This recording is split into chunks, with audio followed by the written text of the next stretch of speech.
Nampak.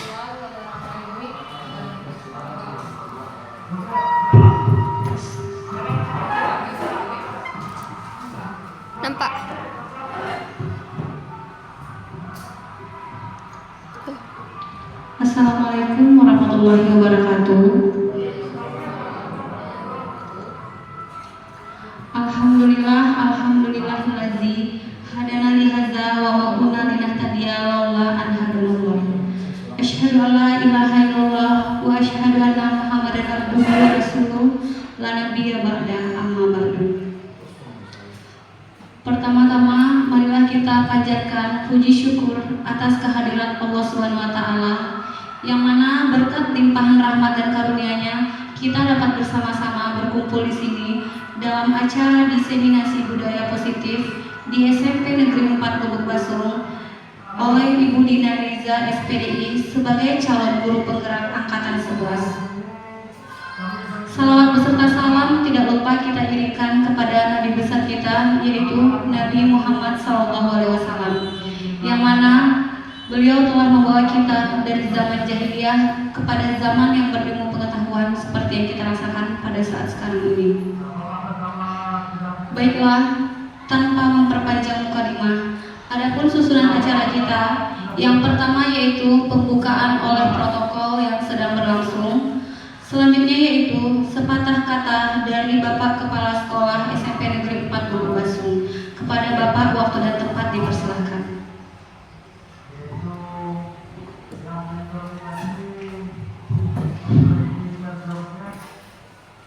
Bismillahirrahmanirrahim. Assalamualaikum warahmatullahi wabarakatuh.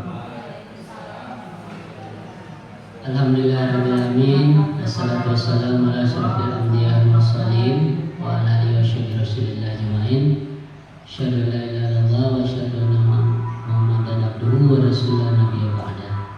Yang sama kita hormati Ibu Dina Eliza, wakil SMP 4 sekaligus calon guru penggerak angkatan 11 Kabupaten Agam.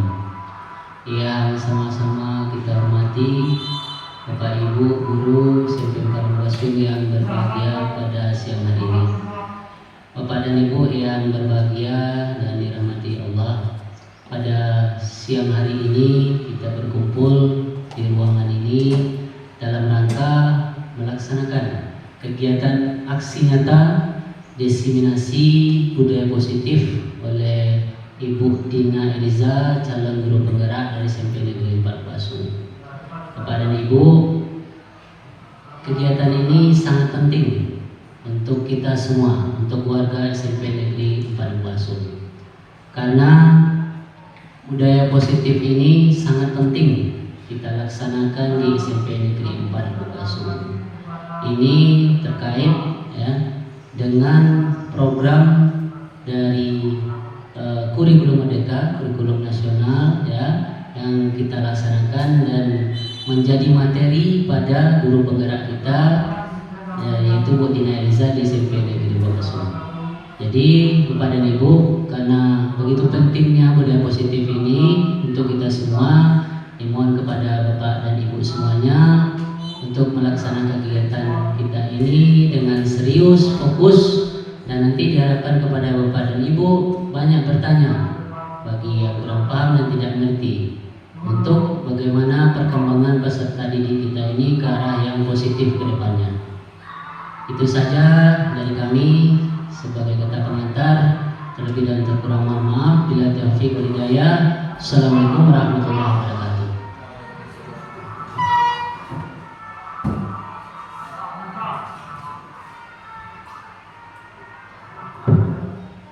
Terima kasih kita ucapkan kepada Bapak Kepala yang telah menyampaikan sepatah dua patah kata di acara diseminasi budaya positif kali ini. Baiklah, acara selanjutnya yaitu kita masuk kepada acara inti, yaitu diseminasi budaya positif yang akan disampaikan oleh Ibu Dina Eliza SPDI. Kepada Ibu dipersilakan.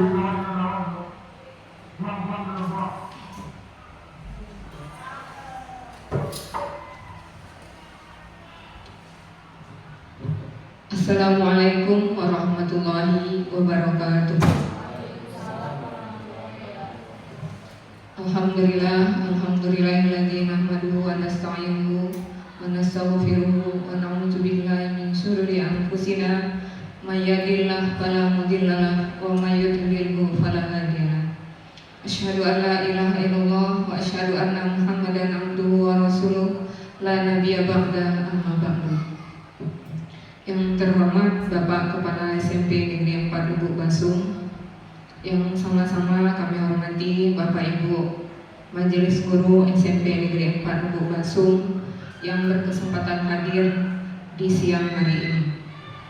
Tidak lupa kita mengawali kata, marilah sama-sama kita bersyukur kehadirat Allah Subhanahu wa taala dengan mengucapkan alhamdulillahirabbil alamin. Sampai saat ini kita masih diberikan kesehatan, masih diberikan nikmat kesempatan untuk bisa melaksanakan aktivitas kita setiap harinya. Tidak lupa selawat berikan salam kita hadiahkan buat junjungan alam, yakninya baginda Nabi besar Muhammad Sallallahu Alaihi Wasallam, dengan mengucapkan Allahumma sholli ala Muhammad wa ala ali Muhammad.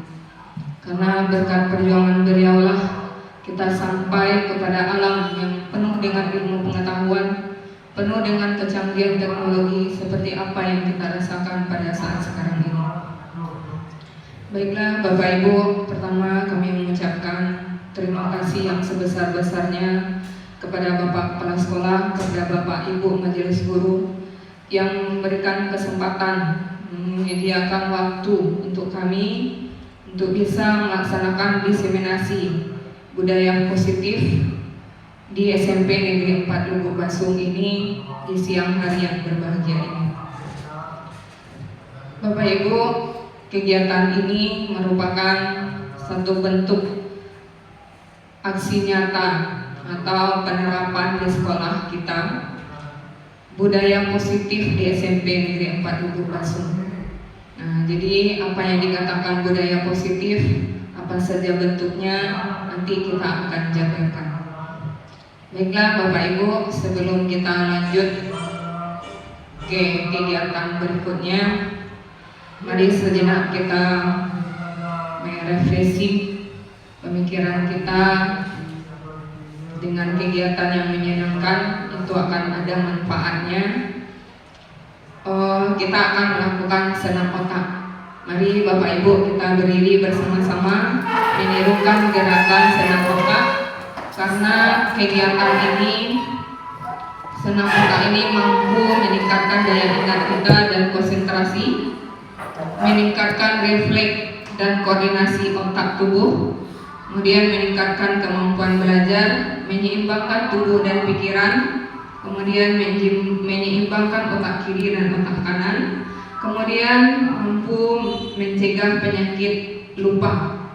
Nah, ini kalau kita biasakan setiap harinya, itu akan bisa mencegah yang namanya penyakit lupa. Mari Bapak Ibu.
Terima kasih Bapak Ibu, kita sudah merefresh sejenak.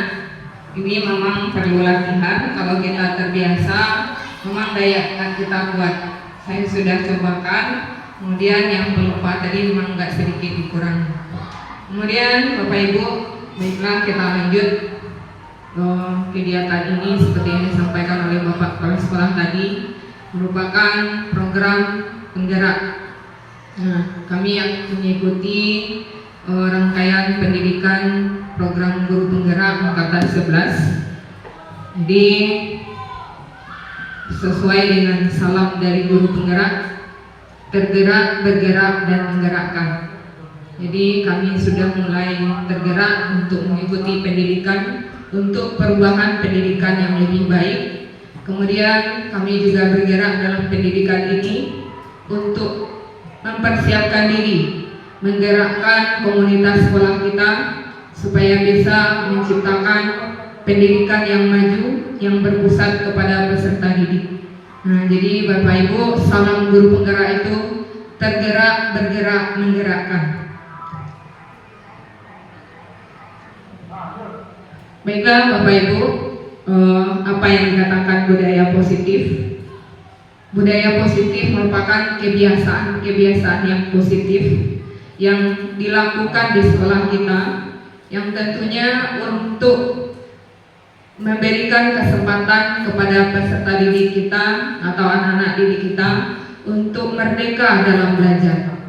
Jadi dengan adanya budaya positif, mereka akan bebas menentukan pola belajar mereka. Kita sebagai guru berkewajiban memfasilitasi. Jadi guru bukan lagi menuntut seperti zaman pendidikan kita dahulunya, tapi kita memposisikan diri sebagai penuntut, menuntun segala kodrat yang ada pada anak-anak kita, karena mereka adalah unik, mempunyai berbagai kompetensi. Kita harus menggali kompetensi itu dengan menyediakan lingkungan yang positif.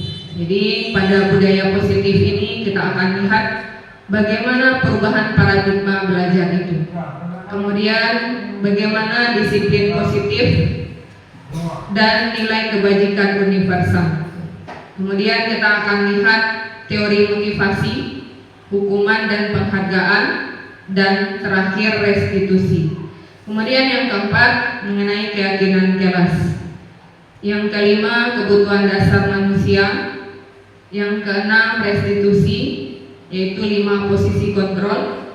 Kemudian restitusi dalam segitiga restitusi.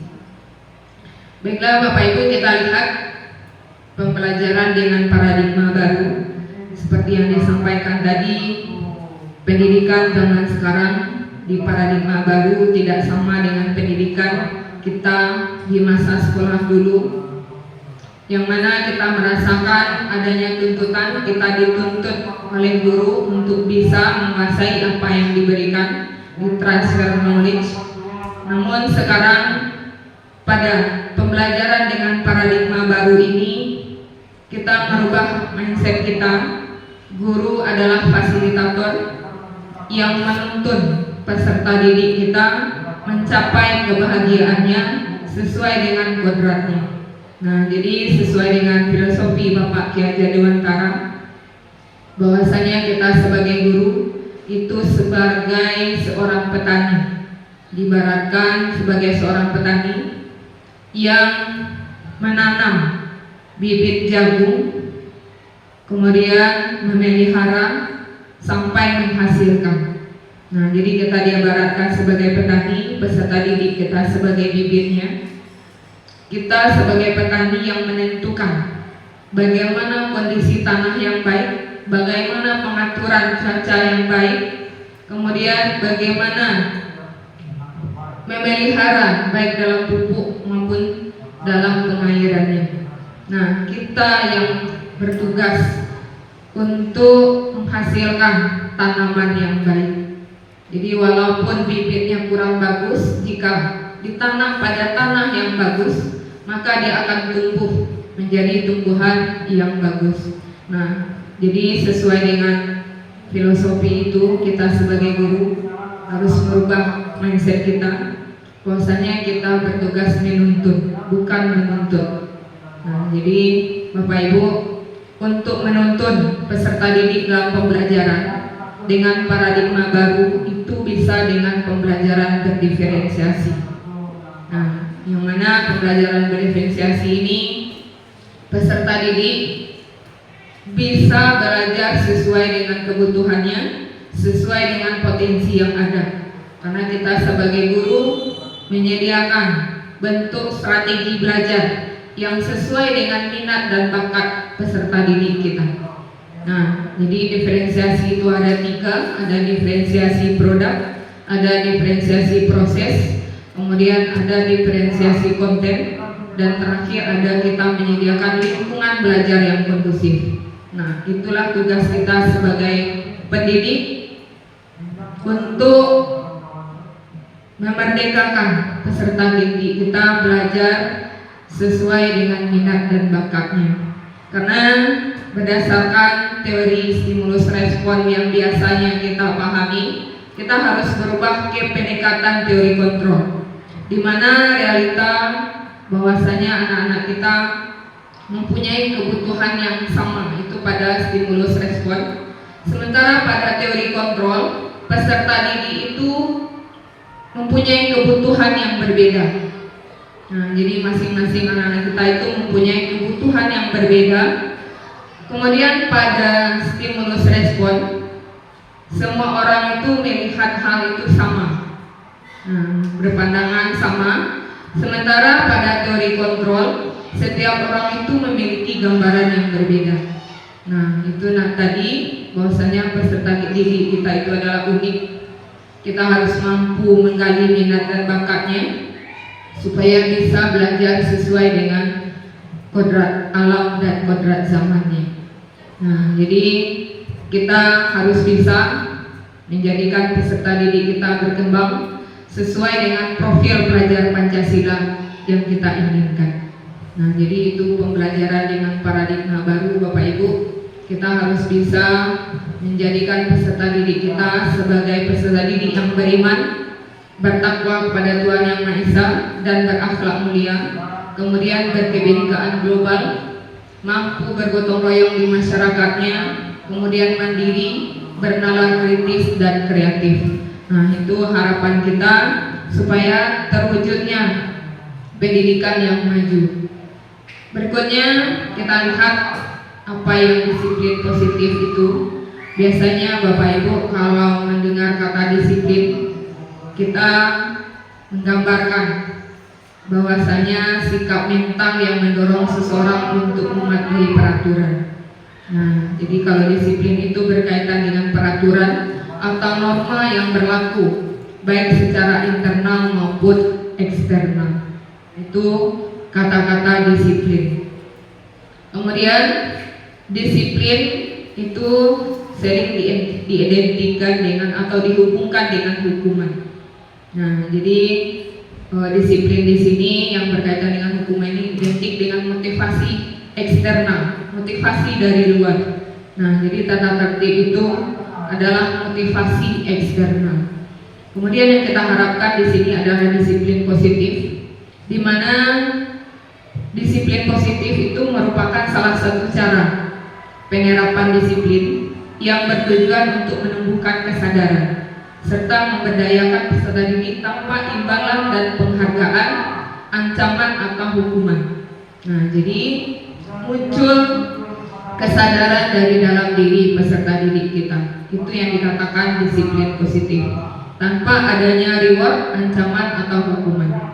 Nah, jadi peserta didik kita memiliki disiplin diri sehingga mereka berperilaku mengacu kepada nilai-nilai kebajikan universal dan memiliki motivasi intrinsik dalam perubahan perilaku ke arah yang lebih baik.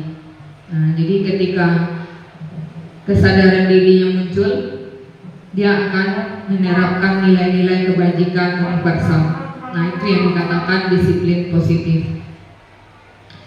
Kemudian nilai-nilai kebajikan universal itu apa? Nah, nilai yang disepakati bersama, lepas dari suku bangsa, agama, bahasa maupun latar belakang. Nah, salah satu bentuk nilai kebajikan itu adalah profil pelajar Pancasila tadi. Nah, mulai dari beriman, bertakwa kepada Tuhan Yang Maha Esa dan berakhlak mulia, mandiri, bernalar kritis, berkebinekaan global, gotong royong, dan kreatif. Nah, ini nilai-nilai kebajikan yang kita harapkan dari peserta didik kita. Kemudian yang kedua, tadi paradigma baru pembelajaran, kemudian disiplin positif. Selanjutnya adalah motivasi, hukuman, dan penghargaan. Nah, kita akan lihat bagaimana hubungan antara motivasi, hukuman, dan penghargaan ini. Bapak Ibu yang berbahagia, dorongan motivasi itu adalah dorongan yang muncul dari dalam diri seseorang untuk melakukan atau berpikir dengan tujuan tertentu, baik sadar atau tidak sadar. Nah, itu yang dikatakan motivasi. Kemudian manusia berperilaku itu ada 3 motivasinya. Jadi perilaku manusia itu didorong oleh motivasi untuk menghindari ketidaknyamanan atau hukuman. Nah, jadi mereka melakukan sesuatu itu untuk menghindari ketidaknyamanan atau hukuman. Yang kedua, untuk mendapatkan imbalan atau penghargaan dari orang lain. Jadi motivasi seorang melakukan sesuatu itu bisa hanya untuk mendapatkan imbalan atau penghargaan dari orang lain. Kemudian yang ketiga, bisa jadi perilakunya itu dimotivasi untuk menjadi orang yang mereka inginkan dan menghargai diri sendiri dengan nilai-nilai yang mereka percaya. Nah, jadi ini yang melandasi seseorang itu berperilaku. Kemudian kita lihat yang pertama, perilaku manusia dimotivasi untuk menghindari ketidaknyamanan atau hukuman ini. Ini adalah tingkat terendah dari motivasi perilaku manusia. Kenapa? Karena mereka berperilaku berpikiran apa yang akan terjadi apabila saya tidak melakukannya. Jadi motivasinya dari eksternal. Nah, jadi itu yang mendorong mereka untuk melakukan sesuatu. Jadi hanya untuk menghindari ketidaknyamanan. Nah, kemudian yang kedua, itu didasari dengan hanya untuk mendapatkan imbalan atau penghargaan dari orang lain. Jadi motivasi ini satu tingkat lebih tinggi dari motivasi yang pertama. Nah, di mana pada motivasi ini dia berpikiran apa yang akan saya dapatkan apabila saya melakukannya. Nah, jadi apa yang akan didapatkan? berarti di sini mereka hanya butuh pujian, hadiah, pengakuan atau imbalan. Nah, jadi ini motivasi yang kedua. Kemudian motivasi yang ketiga, untuk menjadi orang yang mereka inginkan dan menghargai diri sendiri dengan nilai-nilai yang mereka percaya. Jadi motivasi ini berpikiran bahwasanya akan menjadi orang yang seperti apa saya apabila saya melakukan. Nah, jadi muncul dari dalam dirinya, internal. Nah, ini yang dikatakan disiplin positif, Bapak Ibu. Nah, jadi bagaimana kita memunculkan motivasi dari peserta didik kita yang dari internal. Nah, sehingga mereka punya keinginan untuk menghargai diri sendiri dan nilai-nilai yang mereka percaya. Nah, jadi itu dasar dari disiplin positif. Selanjutnya Bapak Ibu, kita melihat hukuman dan penghargaan. Nah, bagaimana pula hukuman, konsekuensi dan restitusi itu. Nah, kita lihat bahwasanya hukuman itu sesuatu yang menyakitkan, harus terjadi. Kalau konsekuensi sesuatu yang harus terjadi. Sementara restitusi itu adalah pilihan. Nah, mereka yang memilih sendiri, mereka yang menentukan sendiri. Kemudian pada hukuman adanya tidak nyaman untuk murid atau anak kita untuk jangka waktu panjang. Nah, karena berkesan dalam hatinya mendapatkan hukuman. Kemudian konsekuensi, kalau konsekuensi itu tidak nyaman untuk murid, hanya jangka waktu pendek. Nah, ketika terjadi mereka melakukan konsekuensi hanya sebatas itu. Kemudian kalau kita melakukan restitusi, itu menguatkan murid dalam jangka waktu panjang, karena berkaitan dengan motivasi internal tadi. Kemudian murid akan tersakiti kalau dengan hukuman. Nah, jadi dengan hukuman murid akan tersakiti, sementara dengan konsekuensi anak-anak dibuat tidak nyaman saja. Nah, jadi dengan konsekuensi anak hanya tidak nyaman. Kalau dengan restitusi, murid atau anak kita mendapatkan penguatan. Nah, jadi ini bentuk dari perbedaan hukuman, konsekuensi dan restitusi. Nah, kita lihat dari kata-katanya, kalau hukuman ini bersifat negatif. Nah, contohnya, awas kalau dilakukan ya, nanti awas kamu. Nah, itu biasa kata-kata kita yang keluar, kita memberikan hukuman. Nah, sementara pada konsekuensi, kita biasa mengatakan, lakukan apa yang saya katakan. Nah, lakukan apa yang saya katakan. Sementara pada restitusi, itu bersifat positif. Biasanya dengan kata-kata, apakah hal ini yang sesungguhnya ingin kamu lakukan? Nah, berarti memancing dari kesadaran dari dalam diri anak tersebut.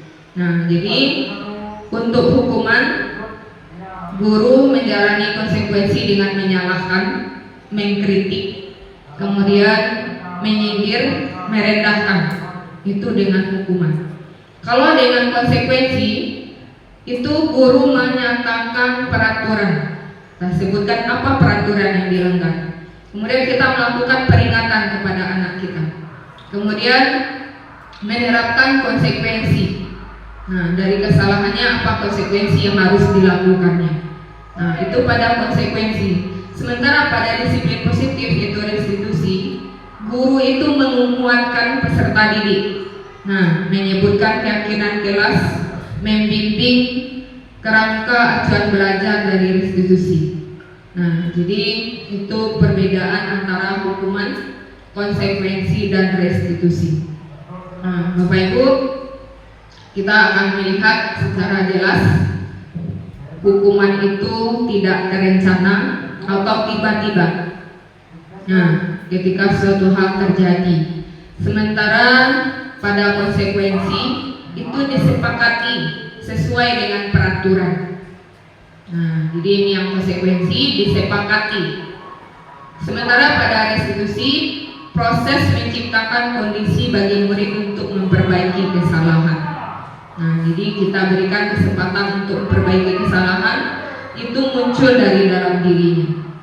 Kemudian pada hukuman murid tidak tahu apa yang akan terjadi atau tidak terlibat. Nah, sementara pada konsekuensi murid mengetahui konsekuensi yang diterima. Nah, karena dari peraturan tersebut. Kemudian hukuman bersifat satu arah. Hukuman bersifat fisik atau fisikis. Nah, itu pada hukuman. Sementara pada konsekuensi murid tetap dibuat tidak nyaman. Nah, kemudian sikap guru selalu memonitor. Itu untuk konsekuensi. Pada restitusi, proses kolaborasi yang mengajarkan murid untuk mencari solusi. Jadi ketika murid kita melakukan kesalahan, kita menciptakan lingkungan bagi murid kita untuk memperbaiki kesalahan tersebut. Kita membimbing mereka untuk memperbaiki kesalahan. Kita mengingatkan kembali keyakinan jelas apa yang sudah mereka langgar. Kemudian kita berkolaborasi dengan murid bagaimana untuk tidak mengulangi kesalahan. Nah, ketika terjadi bagaimana kita untuk mencari solusinya. Nah, ini perbedaan antara hukuman, konsekuensi, dan restitusi. Baik Bapak Ibu, kita akan lihat bersama-sama setelah tadi kita jelaskan apa itu perbedaan hukuman, konsekuensi, dan restitusi. Mari kita lihat tindakan guru yang biasa kita lihat ini. Mencatat 100 kali di dalam buku kalimat, saya tidak akan terlambat lagi karena terlambat ke sekolah. Nah, menurut Bapak Ibu, tindakan ini hukuman atau konsekuensi? Hukuman. Nah, menurut Bapak Ibu, tindakan guru yang pertama mencatat 100 kali di buku kalimat saya tidak akan terlambat lagi karena terlambat ke sekolah. Nah, ini adalah hukuman. Hukuman ya Pak, kita akan lihat nanti. Yang kedua, lari mengelilingi lapangan basket 2 kali karena terlambat hadir di sekolah. Kemudian yang ketiga, berjemur di lapangan basket pukul 12 siang karena mengobrol dengan teman. Kemudian tindakan guru berikutnya, nanti berdiri di depan kelas sambil mengangkat kaki 1 karena tidak bisa menjawab pertanyaan. Nah, silakan Bapak Ibu cermati, kita akan lihat apakah termasuk hukuman atau konsekuensi. Selanjutnya, tindakan guru menyuruh anak lari mengelilingi lapangan basket 2 kali karena terlambat 10 menit untuk pelajaran PJOK. Kemudian tindakan guru berikutnya, kehilangan 10 menit jam istirahat untuk mengerjakan tugas karena terlambat datang dan tertinggal pelajaran selama 10 menit. Nah, jadi Bapak Ibu cermati tindakan yang dilakukan guru ini apakah termasuk hukuman atau konsekuensi. Nah, jadi Bapak Ibu, seperti yang Bapak Ibu sampaikan tadi, mencatat 100 kali di dalam buku kalimat saya tidak akan terlambat sekali lagi, itu adalah hukuman. Nah, memberikan dampak fisikis kepada anak. Kemudian lari mengelilingi lapangan basket 2 kali karena terlambat hadir di sekolah. Nah, ini juga hukuman. Kemudian berjemur di lapangan basket pukul 12 siang karena mengobrol dengan teman. Nah, ini juga termasuk hukuman. Kemudian berdiri di depan kelas sambil mengangkat kaki 1 karena tidak bisa menjawab pertanyaan. Nah, ini juga termasuk hukuman. Nah, kemudian yang konsekuensi tadi, lari mengelilingi lapangan basket 2 kali karena terlambat 10 menit untuk pelajaran PJOK. Nah, ini dia sejalan dengan apa yang dia lakukan. Jadi konsekuensi yang dia terima sesuai dengan tindakan yang dilakukan. Karena terlambat saat jam pelajaran olahraga, maka konsekuensinya adalah lari mengelilingi lapangan. Itu dibuat dengan aturan oleh bersama dengan guru PJOK-nya. Itu aturannya. Kemudian kehilangan 10 menit jam istirahat untuk mengerjakan tugas karena terlambat datang dan tertinggal pelajaran selama 10 menit. Nah, ini juga konsekuensi karena sejalan dengan apa yang dilakukan oleh anak. Nah, itu Bapak Ibu, kita lihat tindakan guru yang merupakan hukuman dan yang merupakan konsekuensi. Baiklah Bapak Ibu, tadi kita lihat penghargaan dan hukuman ini apakah merupakan disiplin positif atau tidak. Nah, kita lihat Bapak Ibu, penghargaan atau hukuman itu sifatnya menghancurkan potensi pembelajaran yang sesungguhnya. Nah, kenapa? Karena saat kita berulang kali menjanjikan hadiah kepada anak agar berperilaku bertanggung jawab, atau kepada seorang murid sesuatu yang baru, kita berasumsi mereka tidak dapat melakukannya atau mereka tidak akan memilih untuk melakukannya. Nah, ini menurut Al-Fiqhun, bahwasanya hukuman atau penghargaan itu menghancurkan potensi pembelajaran yang sesungguhnya. Baiklah Bapak Ibu, dihukum oleh penghargaan itu pengaruhnya jangka pendek atau jangka panjang. Nah, kenapa? Karena penghargaan efektif jika kita menginginkan seorang melakukan sesuatu yang kita inginkan. Nah, dalam jangka waktu pendek. Kemudian jika kita menggunakan penghargaan lagi dan lagi, maka orang tersebut akan bergantung dengan penghargaan yang kita berikan. Nah, serta kehilangan motivasi dari dalam dirinya. Nah, ini dampak dari penghargaan yang kita berikan. Kemudian penghargaan itu tidak efektif. Kenapa? Karena penghargaan adalah suatu benda atau peristiwa yang diinginkan yang dibuat dengan persyaratan. Nah, hanya jika Anda melakukan hal ini, maka Anda akan mendapatkan penghargaan yang diinginkan. Nah, jadi ketika kita tidak melakukannya, maka kita tidak mendapatkan penghargaan. Kemudian jika saya mengharapkan suatu penghargaan dan tidak mendapatkannya, maka saya akan kecewa dan berkecil hati. Serta kemungkinan lain kali saya tidak akan berusaha sekeras sebelumnya. Nah, jadi itu dampaknya memberikan penghargaan yang membuat kita tidak efektif karena ada suatu ketergantungan. Kemudian penghargaan itu merusak hubungan. Nah, kenapa? Ketika seorang diberikan penghargaan atau dipuji di depan orang banyak, maka lain kali dia akan merasa iri. Nah, maksudnya yang lain, teman-temannya yang lain yang tidak diberikan pujian itu merasa iri. Dan sebagian dari mereka tidak akan menyukai orang yang diberikan penghargaan tersebut. Nah, jadi adanya rasa iri dari yang tidak menerima penghargaan. Kemudian penghargaan itu menciptakan persaingan di dalam kelas. Nah, karena persaingan menciptakan kecemasan. Nah, jadi contohnya ketika kita menyatakan siapa yang selesai duluan itu berikan nilai ini, maka yang lain merasa cemas. Nah, karena mereka tidak belajar tidak sesuai dengan minat dan bakatnya tadi. Nah, jadi merusak hubungan. Kemudian mereka yang percaya bahwa mereka tidak memiliki kesempatan untuk mendapatkan penghargaan akan berhenti mencoba. Nah, ketika anak kita tidak mampu tadi, dia tidak mau lagi. Nah, kan sudah ada teman saya yang ke depan. Nah, jadi itu dampak dari penghargaan tadi. Kemudian penghargaan itu mematikan kreativitas. Nah, murid-murid diminta berpikir mengenai hadiah atau penghargaan yang bisa mereka dapatkan bila berhasil menulis sebuah puisi. Maka kreativitas kelompok murid-murid ini menjadi berkurang dibandingkan dengan tidak diberitahukan tentang hadiah yang akan mereka terima. Nah, misalnya seperti kondisi kita sekarang, Bapak Ibu, menghias kelas dalam rangka pembiasaan budaya positif di sekolah kita.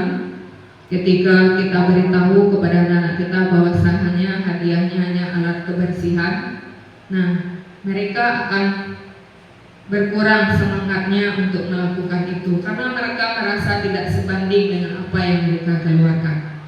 Nah, jadi di penghargaan itu bisa mematikan kreativitas.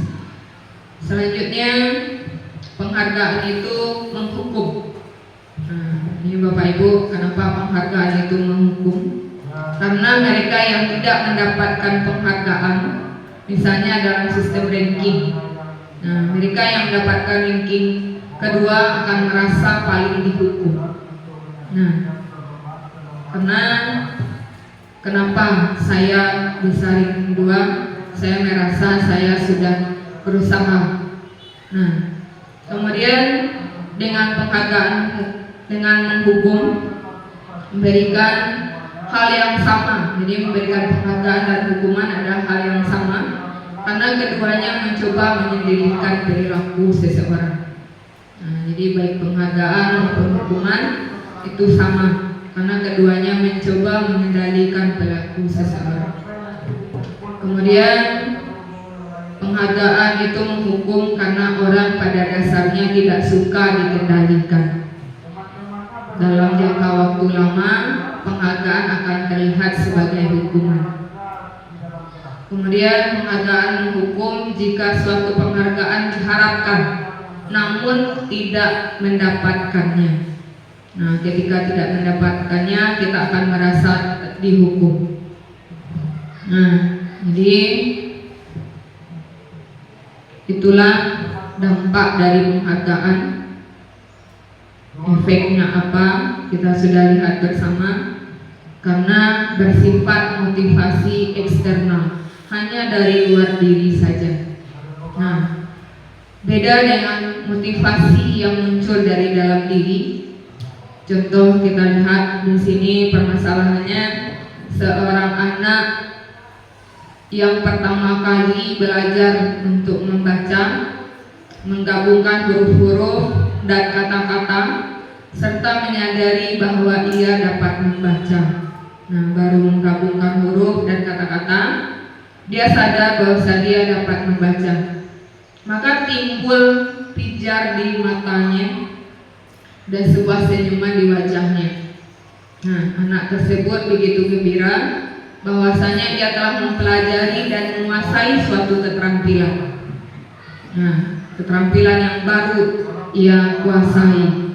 Nah, kesadaran akan kemampuannya bahwa dia sudah dapat membaca sesungguhnya merupakan suatu penghargaan bagi dirinya.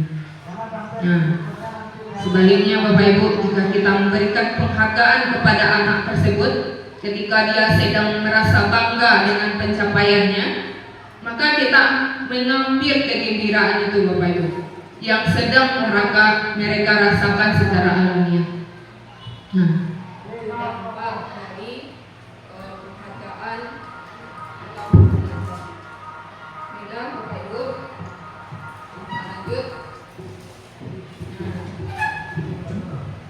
Kita lanjut dengan disiplin positif berikutnya dengan restitusi. Nah, tadi kita sudah lihat apa itu hukuman, motivasi, konsekuensi, dan terakhir restitusi. Nah, Bapak Ibu, restitusi adalah sebuah cara menanamkan disiplin positif pada murid. Nah, proses menciptakan kondisi bagi murid untuk memperbaiki kesalahan mereka. Nah, sehingga mereka bisa kembali kepada kelompok mereka dengan karakter yang lebih kuat. Jadi kita tidak menyalahkannya, namun kita memberikan kesempatan memperbaiki kesalahan mereka. Nah, itu yang dikatakan restitusi. Kita lihat restitusi bukan untuk menebus kesalahan Bapak Ibu, tetapi restitusi untuk belajar dari kesalahan. Nah, di sini kata kuncinya Bapak Ibu, restitusi bukan untuk menebus kesalahan, namun untuk belajar dari kesalahan. Nah, karena restitusi adalah tawaran, bukan paksaan. Kemudian restitusi itu menuntut untuk melihat ke dalam diri anak. Restitusi mencari kebutuhan dasar yang mendasari tindakan, restitusi adalah cara yang paling baik. Kemudian restitusi juga berfokus pada karakter, bukan tindakan. Nah, restitusi sifatnya menguatkan, fokus pada solusi. Nah, jadi restitusi itu fokus pada solusi, kemudian mengembalikan murid yang berbuat salah kepada kelompoknya. Nah, jadi kita menguatkan dia sehingga dia kembali ke kelompoknya dengan karakter yang lebih baik. Nah, baiklah Bapak Ibu, itu yang ketiga, motivasi, hukuman, konsekuensi, dan restitusi. Nah, bagaimana kita menciptakan budaya positif berikutnya adalah dengan keyakinan kelas. Nah, Bapak Ibu, mengapa keyakinan kelas? Mengapa bukan peraturan? Nah, kita akan lihat kenapa keyakinan kelas untuk budaya positif. Kenapa tidak peraturan? Karena kita lihat dalam suatu kondisi di lapangan atau di lingkungan kita sehari-hari, mengapa kita memiliki peraturan tentang penggunaan helm pada saat mengendarai kendaraan roda 2 atau motor. Nah, di sini nilai yang kita percaya adalah untuk keselamatan. Nah, jadi penggunaan helm itu kita percaya sebagai untuk keselamatan. Itu nilai yang kita percaya. Kemudian yang kedua, mengapa kita memiliki peraturan tentang penggunaan masker dan mencuci tangan setiap saat? Karena kita yakin itu adalah nilai-nilai kesehatan. Nah, jadi itu bersifat motivasi intrinsik. Ada nilai-nilai yang yakin. Jadi nilai-nilai keselamatan atau kesehatan tadi adalah sebuah keyakinan. Nah, kita meyakini nilai-nilai kebaikan. Jadi nilai-nilai kebajikan universal yang disepakati, tersirat atau tersurat, lepas dari latar belakang suku, negara, bahasa maupun agama. Itu yang keyakinan. Jadi dengan nilai-nilai yang kita yakini itu merupakan motivasi intrinsik. Jadi nilai-nilai kebajikan akan lebih memotivasi seseorang dari dalam diri, karena seseorang akan lebih tergerak dan bersemangat untuk menjalankan keyakinan daripada hanya sekedar mengikuti serangkaian peraturan tertulis tanpa makna. Nah, jadi itu yang dikatakan keyakinan, Bapak Ibu. Selanjutnya, pembentukan keyakinan kelas. Nah, karena keyakinan kelas ini bersifat abstrak, kemudian berupa pernyataan yang universal, dibuat dalam pernyataan positif, sedikit saja agar mudah diingat, sesuai dengan kondisi kelas atau sekolah, sehingga mudah diterapkan. Kemudian melibatkan semua warga sekolah dalam membuat keyakinan kelas. Nah, itu tadi jawabannya mengapa harus keyakinan kelas, mengapa tidak peraturan. Nah, karena berlandaskan motivasi dalam diri dalam keyakinan kelas ini. Jadi seperti yang sudah kita pahami, bahwasanya keyakinan kelas ada peraturan, kembalikan barang ke tempatnya. Nah, itu peraturan. Kemudian dilarang mengganggu orang lain, itu juga peraturan. Hadir di sekolah 15 menit sebelum pelajaran dimulai. Bergantian atau menunggu giliran, dilarang merokok, gunakan masker, berjalan di kelas dan koridor. Itu peraturan, Bapak Ibu.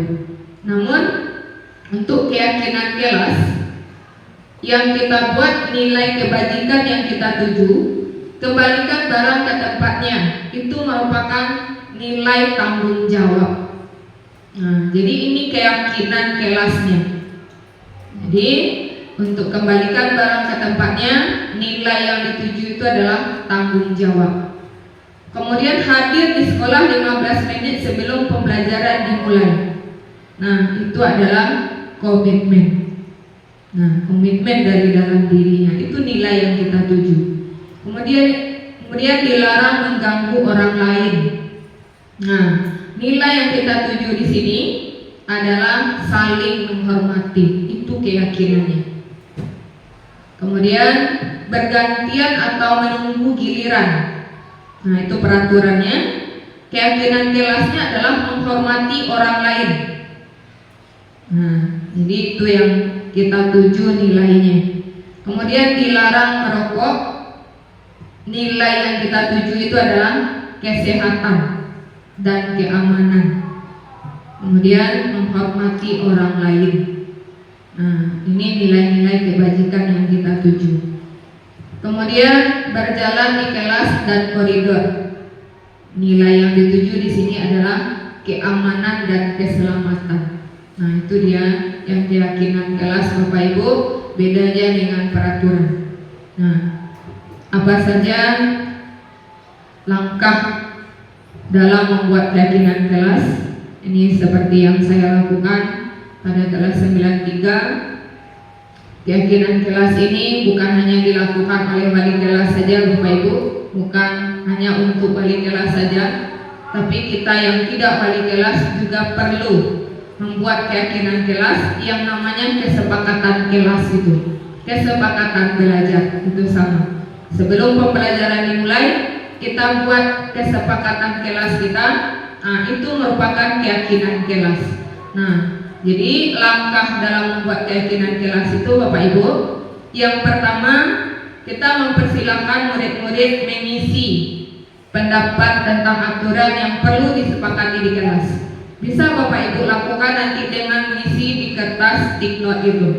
Nah, apa saja peraturan kelas yang perlu kita sepakati? Nah, mereka tulis, kemudian tempelkan di papan tulis. Nah, setelah kita tempelkan di papan tulis, kita membaca semua masukan yang diberikan peserta didik kita. Apa saja yang diinginkannya untuk kelas yang aman.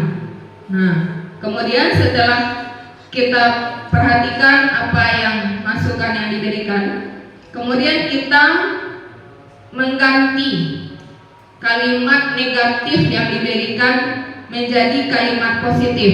Contoh, tidak terlambat masuk kelas. Nah, itu yang ditulis tadi di peraturan di kelasnya. Maka keyakinan kelasnya adalah datang tepat waktu.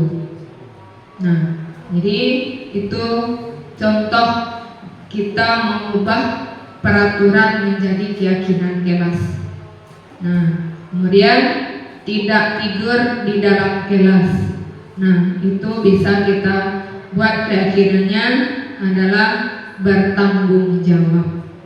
Nah, jadi kita setiap saat harus meninjau ulang keyakinan kelas kita itu. Nah, itu tidak baku, setiap itu harus ada, tapi sewaktu-waktu bisa kita revisi ketika dibutuhkan. Nah, itu yang kita lakukan dalam membuat keyakinan kelas Bapak Ibu. Jadi setelah disepakati bersama apa saja keyakinan kelasnya, tidak perlu banyak Bapak Ibu supaya mudah diingat oleh peserta didik kita. Nah, kemudian kita tempel di kelas.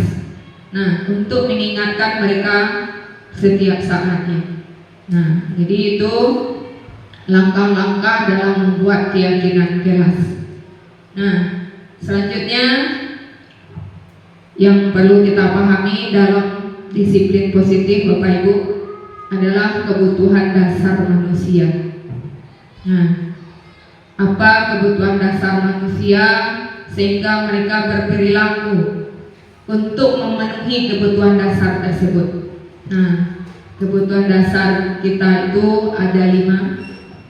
Yang pertama, kebutuhan bertahan hidup, kebutuhan kasih sayang dan rasa diterima, kemudian kebutuhan penguasaan, kebutuhan kebebasan, kebutuhan kesenangan. Nah, Ini 5 dasar kebutuhan yang perlu kita penuhi sehingga kita melakukan sesuatu itu Bapak Ibu. Nah, kita lihat kebutuhan yang pertama adalah kebutuhan kesenangan.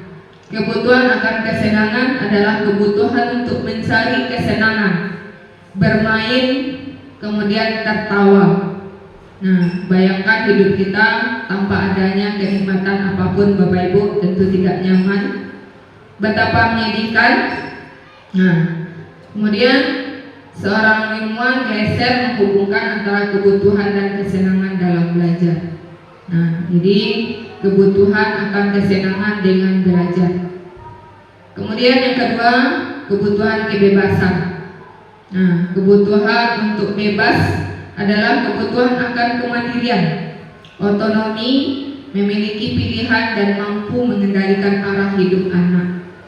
Nah, anak-anak dengan kebutuhan kebebasan yang tinggi menginginkan pilihan mereka perlu banyak bergerak. Nah, tidak suka mencoba-coba, tidak terlalu terpengaruh dengan orang lain, dan senang mencoba hal baru dan menarik. Nah, ini yang dilakukan ketika mereka memenuhi kebutuhan kebebasannya. Kemudian kebutuhan penguasaan, yaitu kebutuhan yang berhubungan dengan kekuatan untuk mencapai sesuatu, menjadi kompeten, menjadi terampil, diakui atas prestasi dan keterampilan, didengarkan dan memiliki rasa harga diri. Nah, itu yang berkaitan dengan kebutuhan penguasaan Bapak Ibu. Kemudian terakhir kebutuhan kasih sayang dan rasa diterima. Nah, kebutuhan untuk diterima, kebutuhan ini dan 3 kebutuhan berikutnya adalah kebutuhan psikologis.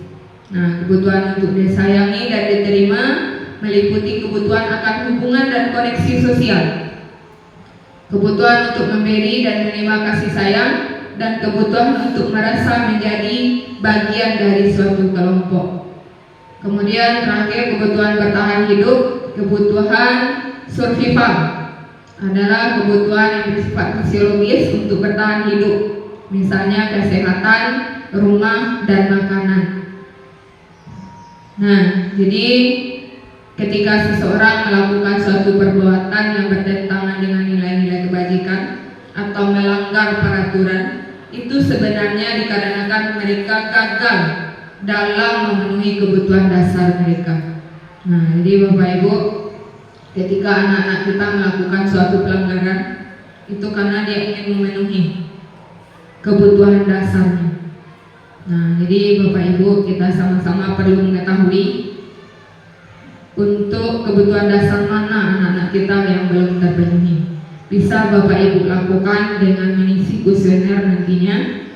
Bapak Ibu akan melihat di situ kebutuhan dasar apa yang belum terpenuhi oleh anak kita. Kemudian saya sudah minta izin kepada Bapak Kepala Sekolah tadi, Bapak Ibu juga bisa mengetahui kebutuhan dasar apa yang Bapak Ibu belum penuhi dengan tindakan dan perilaku yang menggambarkan Bapak Ibu hari ini. Jadi di akhir sesi nanti kita akan mengisi kuesioner kebutuhan dasar manusia. Nah, kita lanjut Bapak Ibu, contoh permasalahannya seperti ini. Ibu Zulaikha adalah guru wali kelas 9H, sedang bingung menghadapi ulah salah satu murid di kelasnya, Tommy. Beberapa anak telah mengeluhkan Tommy yang seringkali meminta bekal makanan siang dengan paksa. Jika Anda menghadapi situasi seperti ini, apa yang akan dilakukan? Dan menurut Anda, kira-kira apa alasan Tommy melakukan hal tersebut? Nah, jadi ketika si Tommy bersikap meminta bekal temannya dengan paksa, kebutuhan dasar apa yang sedang dipenuhi? Nah, yang pertama, karena ia lapar, orang tuanya tidak membawanya bekal. Nah, maka kebutuhan dasar yang sedang dipenuhi oleh Tommy adalah berusaha untuk memenuhi kebutuhan hidup atau bertahan hidup. Nah, kemudian Tommy merasa senang dengan teman-temannya yang menjadikan dia sebagai pusat perhatian. Nah, ketika temannya melaporkan tindakan itu kepada gurunya, dan gurunya memberitahu orang tuanya, sehingga orang tua menjadi memperhatikan dia. Maka kebutuhan dasar yang sedang dipenuhi Tommy adalah kebutuhan akan kasih sayang dan diterima. Nah, kemudian misalnya di alasan Tommy melakukan itu karena temannya jadi takut dengan dia dan menuruti keinginannya. Nah, jadi di sini tampak Tommy itu sedang berusaha memenuhi kebutuhan dasarnya akan kekuasaan. Nah, ingin menguasai teman-temannya. Kemudian yang keempat, tindakan itu dilakukan Tommy karena dia merasa bosan dengan bekal makanan yang dibawakan dari ibunya dari rumah, karena ibunya selalu membawanya dengan bekal yang sama. Nah, dan ingin mencoba makanan teman-temannya yang beraneka ragam. Nah, jadi Tommy sedang berusaha memenuhi kebutuhan dasar akan kebebasan. Nah, kemudian terakhir, alasan Tommy karena ia melakukannya iseng saja dan menikmati ekspresi wajah temannya yang kesal karena diambil makanannya dan menurut dia. Jadi ekspresi teman-temannya yang lucu. Nah, Tommy itu berusaha untuk memenuhi kebutuhan dasar akan kesenangan. Nah, jadi itu kebutuhan dasar yang sedang dipenuhi seseorang. Karena tidak terpenuhi bisa jadi melanggar peraturan. Nah, jadi Bapak Ibu, kita harus melihat anak-anak kita saat ini dengan perilaku yang dilakukan, kebutuhan dasar apa yang sedang mereka penuhi. Nah, jadi Bapak Ibu bisa melakukan kuesioner pada masing-masing anak di kelas, kemudian membaca kebutuhan dasar apa yang sedang mereka penuhi. Nah, baik Bapak Ibu, selanjutnya budaya positif yang harus kita lakukan adalah posisi kontrol. Nah, posisi kontrol seorang guru itu ada 5. Ada guru yang mengambil posisi kontrol sebagai penghukum, ada yang pembuat merasa bersalah, kemudian ada yang posisi kontrol sebagai teman, ada yang berposisi kontrol sebagai pemantau, nah ada yang berposisi kontrol sebagai manajer. Nah, dari kelima ini kita akan lihat dari video ini bagaimana posisi kontrol itu dari kelimanya, apa perbedaannya. Nah, baik Bapak Ibu, selamat menyaksikan dari video pembelajaran berikut.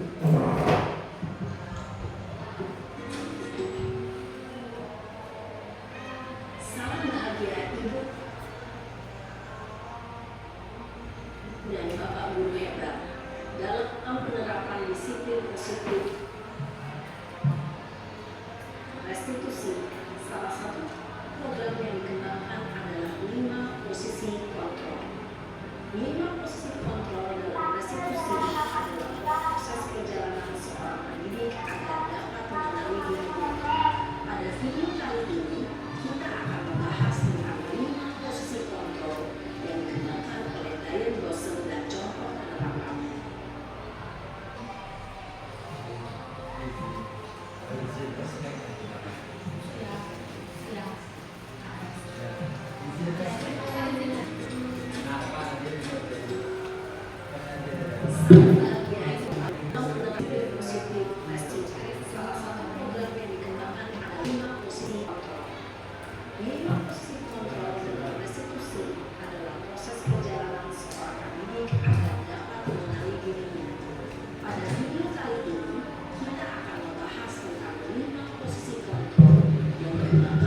Diane Bosel dan contoh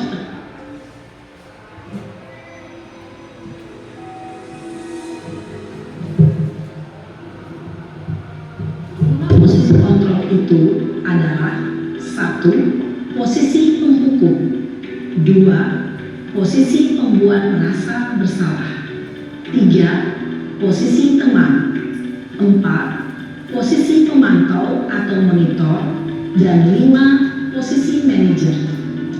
Untuk lebih memahami kelima posisi tersebut, mari kita saksikan kasus Naren yang terlambat hadir 20 menit di sekolah dan melihat bagaimana kelima posisi kontrol dalam menghadapi masalah tersebut.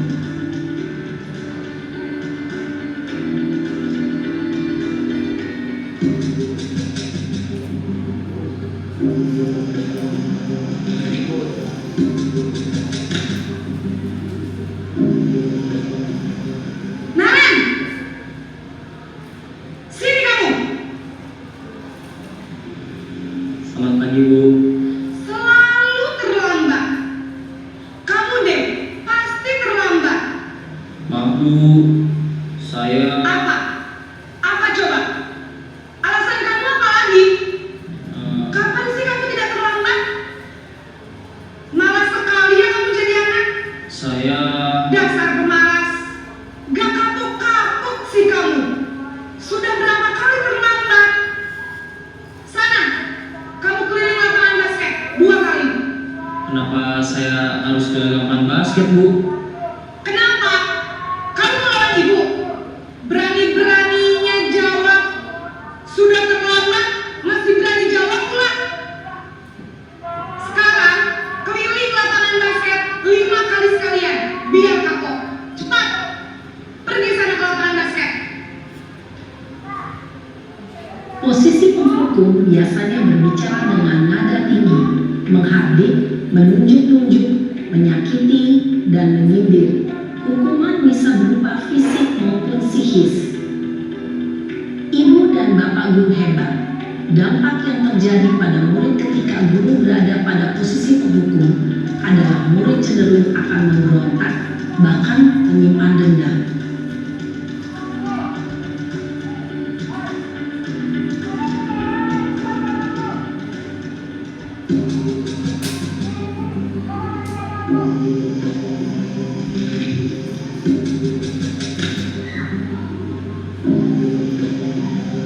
Naren!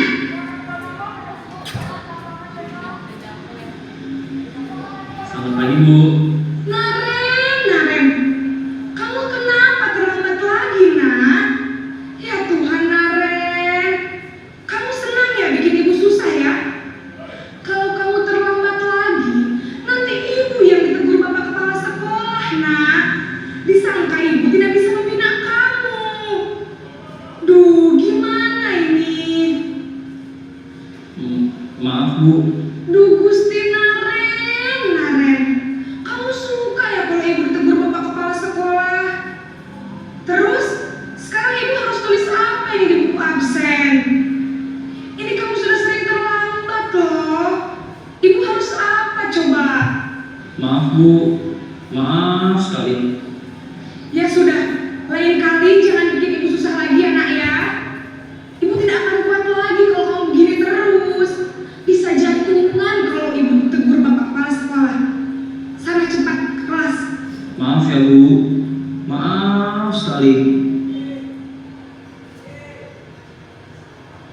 Posisi pembuat rasa bersalah berbicara dengan nada tenang, cenderung lembut, namun kata-kata yang diutarakan membuat murid merasa menjadi orang yang gagal, memandang buruk dirinya sendiri, merasa tidak berharga, dan tidak sanggup membahagiakan orang lain.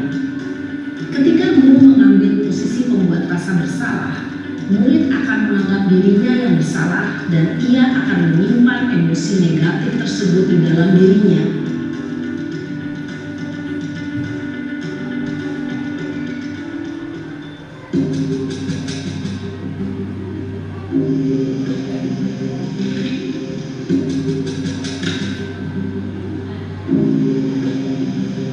Naren!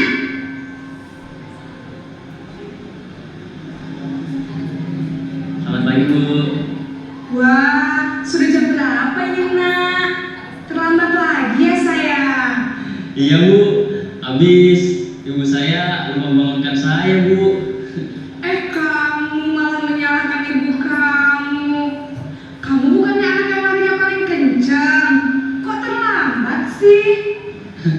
Iya Bu, saya memang terlambat bangun tadi. Jadi biarpun saya lari kencang, tetap gak kekejar Bu. Ya sudah sana, nanti lain kali larinya lebih kenceng lagi ya, biar gak terlambat lagi. Bikin seneng ibu, demi ibu, bisa kan? Bisa lah Bu. Ya sudah sana masuk kelas, ibu beresin urusan absen kamu.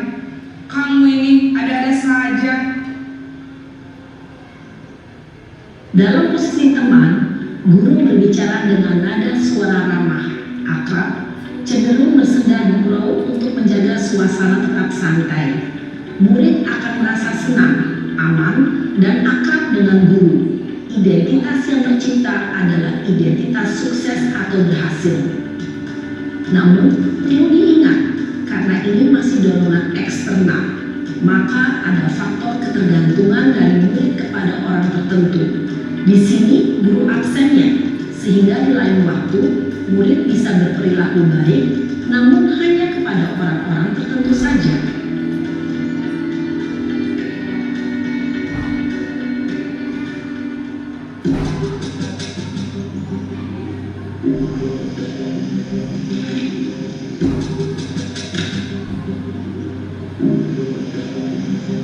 Naren!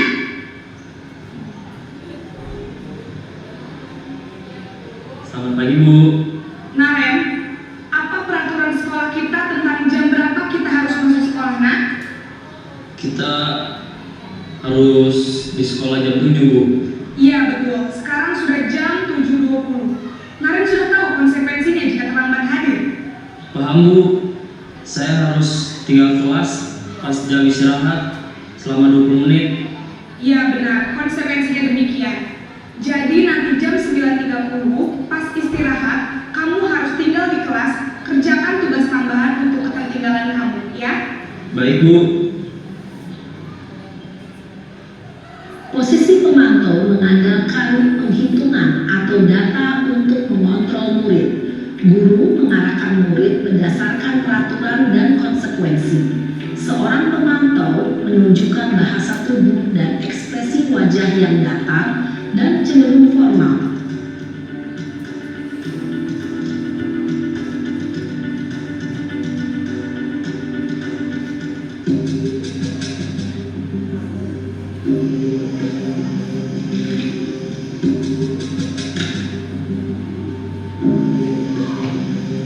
Naren!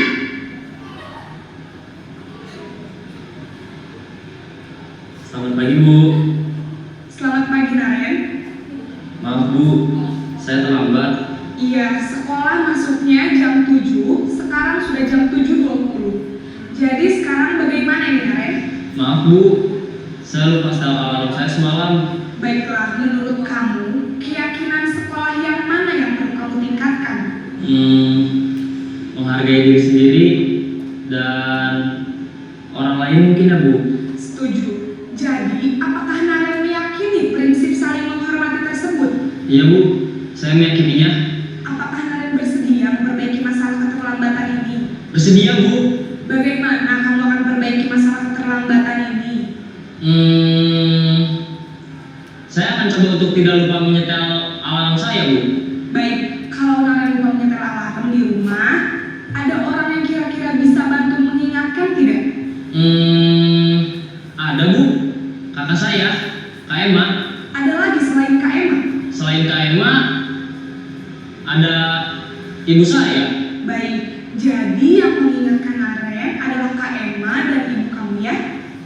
Kira-kira akan mulai setel alarm kapan nih Naren? Setelah pulang sekolah, akan segera saya lakukan.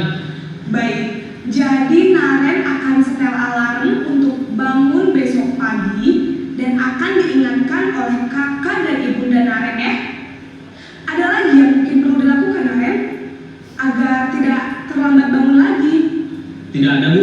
Baik Naren, terima kasih untuk kerjasama kamu. Sekarang kamu perlu kembali ke kelas untuk belajar. Baik Bu, terima kasih. Posisi manajer adalah posisi kontrol yang disarankan untuk membimbing murid memiliki sikap disiplin yang positif, yaitu murid yang mandiri, bertanggung jawab, dan dapat memecahkan masalah. Tujuan dari posisi ini adalah agar murid dapat berefleksi atas tindakannya. Guru akan dengan tulus memberikan pertanyaan-pertanyaan bermakna, sehingga membuat murid dapat belajar dari kesalahannya dan mencari sebuah solusi untuk menyelesaikannya. Ibu dan Bapak guru hebat, setelah mengamati adegan kelima posisi kontrol tadi, kira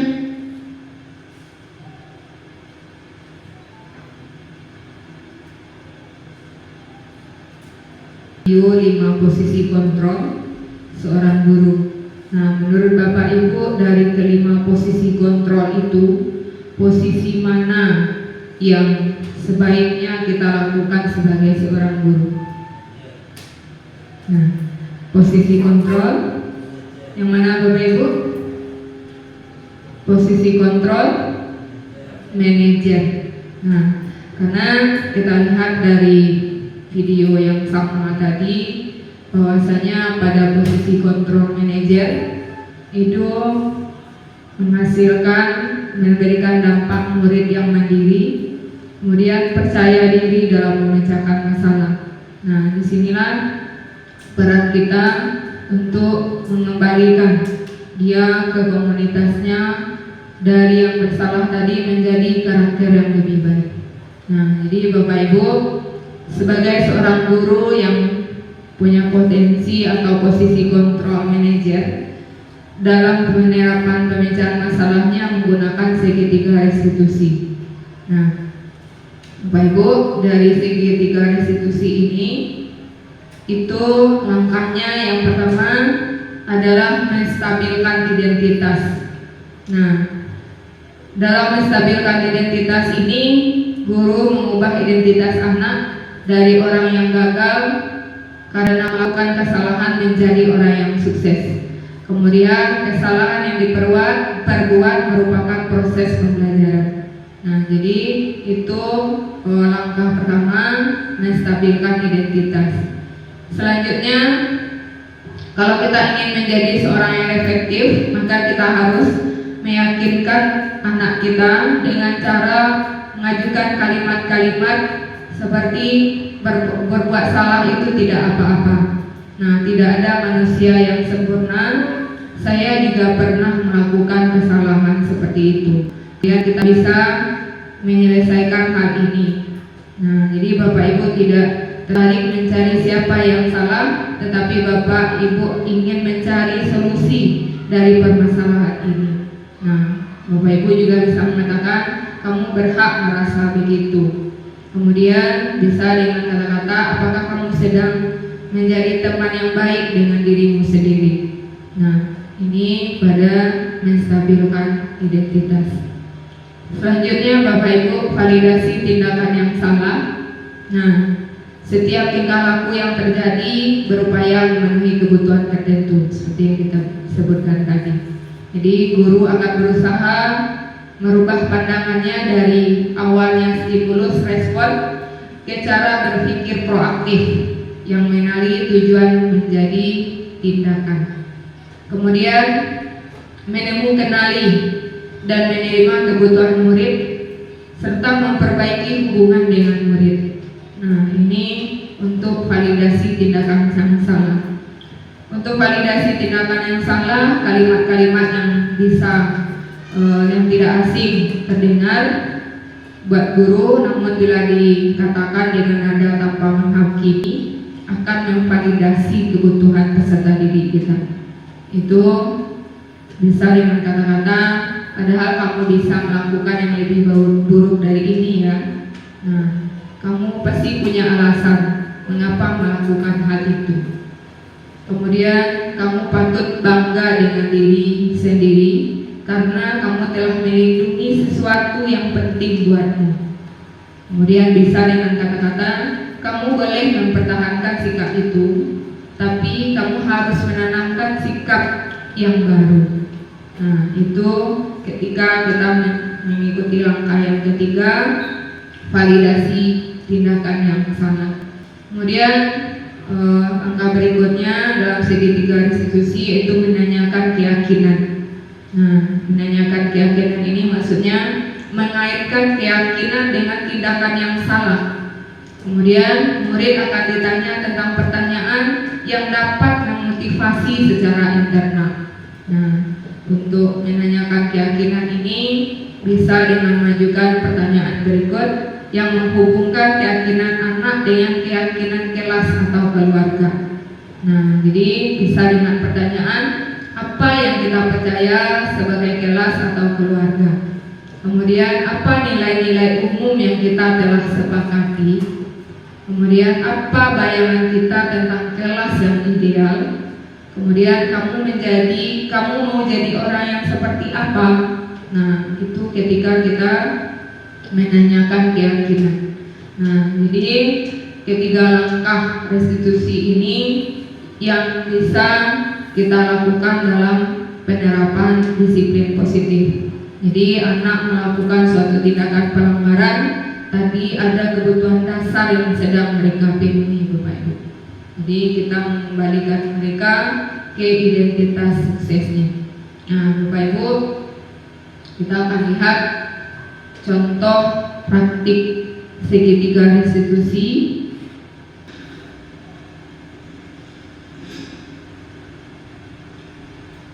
Siang Sarah. Siang Pak. Sudah lama nggak ketemu Sarah? Kenapa hari ini ada di sini? Kesel Pak, kesel banget. Masa aku dikatain tukang fitnah Pak? Ya aku marah lah. Aku balik ngatain Eka di depan kelas. Kesel banget. Oh begitu. Ya pasti kamu marah dan kesal. Bapak juga akan marah apabila ada yang menuduh Bapak seperti itu. Kemudian pada saat itu kamu mau melakukan apa? Ya saya langsung ngatain Eka Pak. Kesel banget. Saya bentak-bentak dia di depan teman-teman lain. Oh begitu. Pasti kamu melakukan seperti itu karena suatu alasan tertentu kan? Iyalah, masa saya diam saja Pak? Ya saya bela diri lah. Masa saya dituduh tukang fitnah? Ya wajar lah.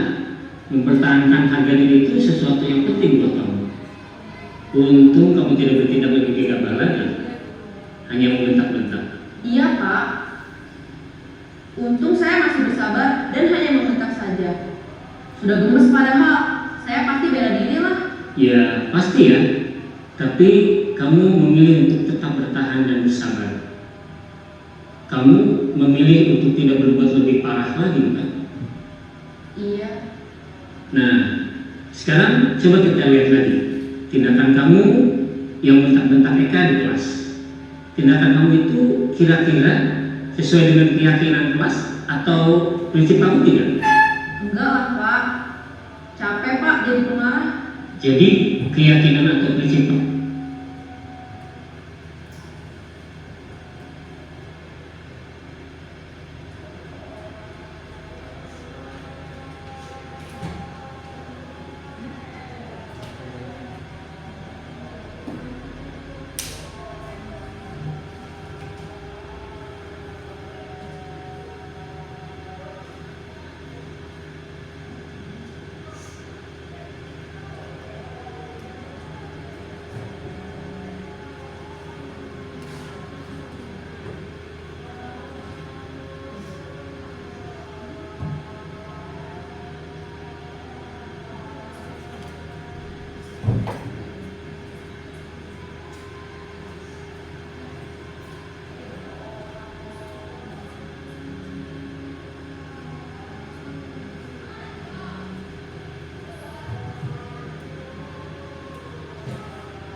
Akan marah apabila ada yang menuduh Bapak seperti itu. Kemudian pada saat itu kamu mau melakukan apa? Ya saya langsung ngatain Eka Pak. Kesel banget. Saya bentak-bentak dia di depan teman-teman lain. Oh begitu. Pasti kamu melakukan seperti itu karena suatu alasan tertentu kan? Iyalah, masa saya diam saja Pak? Ya saya bela diri lah. Masa saya dituduh tukang fitnah? Ya wajar lah. Mempertahankan harga diri itu sesuatu yang penting buat kamu. Untung kamu tidak bertindak lebih gegabah lagi, hanya membentak-bentak. Iya Pak, untung saya masih bersabar dan hanya membentak saja. Sudah gemes padahal, saya pasti bela diri lah. Ya, pasti ya. Tapi kamu memilih untuk tetap bertahan dan bersabar. Kamu memilih untuk tidak berbuat lebih parah lagi, kan? Iya. Nah, sekarang coba kita lihat lagi tindakan kamu yang bentak-bentak Eka di kelas. Tindakan kamu itu kira-kira sesuai dengan keyakinan kelas atau prinsip kamu tidak? Enggak lah Pak, capek Pak jadi pengarah. Jadi keyakinan atau prinsip mana yang kurang sesuai dengan keinginan kamu? Ya, saya sebenarnya sangat menghargai orang lain. Mungkin saat itu saya menjadi emosi, jadi tidak menunjukkan sikap itu. Kamu meyakini tidak? Menghargai orang lain itu penting buat kamu. Yakinlah Pak. Iya, setuju. Kita harus saling menghargai. Namun, ada juga keyakinan yang kita sepakati yang perlu kita jalankan apabila kita sedang marah, kan? Ya, saya bisa lebih proaktif, mulai dengan diri sendiri. Saya bisa jadi lebih bersabar, mengambil waktu jeda untuk berpikir mau apa selanjutnya. Kira-kira kamu bersedia memperbaiki masalah ini tidak? Bersedia Pak. Kalau kamu memperbaiki masalah ini, kamu akan menjadi orang seperti apa? Saya akan menjadi orang yang bertanggung jawab kali ya Pak. Dan senantiasa proaktif. Iya, menurut kamu bagaimana rasanya menjadi orang seperti itu? Ya nyaman lah, bangga bisa bersabar dan menahan diri. Baiklah kalau begitu. Yuk kita pikirkan bagaimana memperbaiki masalah ini.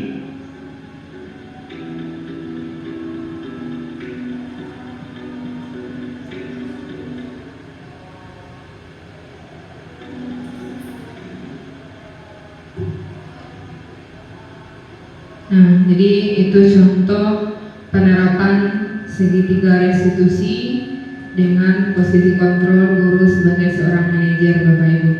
Nah, jadi harapan kita penerapan budaya positif di SMP Negeri 4 Lubuk Basung bisa kita terapkan dengan memahami apa itu disiplin positif, motivasi perilaku manusia seperti apa sehingga mereka berbuat melakukan suatu pelanggaran, kemudian keyakinan sekolah atau kelas yang perlu kita bentuk.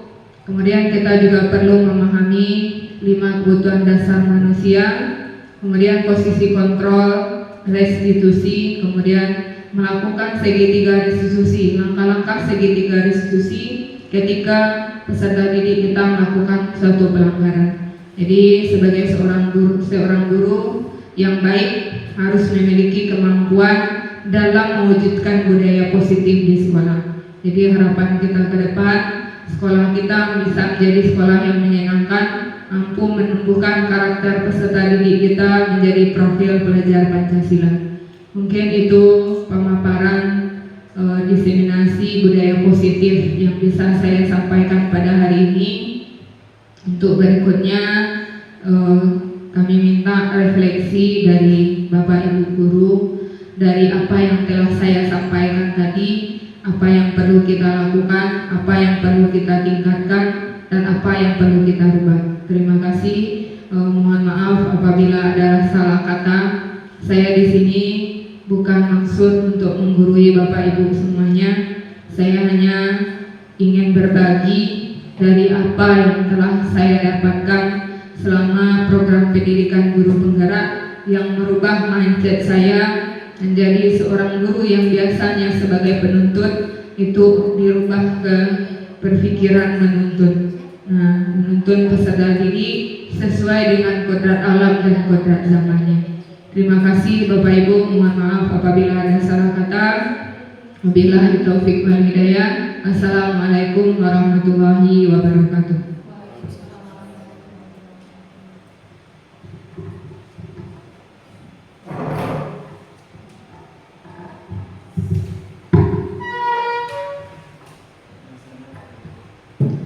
Baiklah Bapak Ibu guru, tadi sama-sama telah kita dengarkan secara bersama-sama mengenai aksi nyata diseminasi budaya positif. Baiklah Bapak Ibu, kepada Bapak Ibu yang ingin menyampaikan refleksinya dipersilahkan.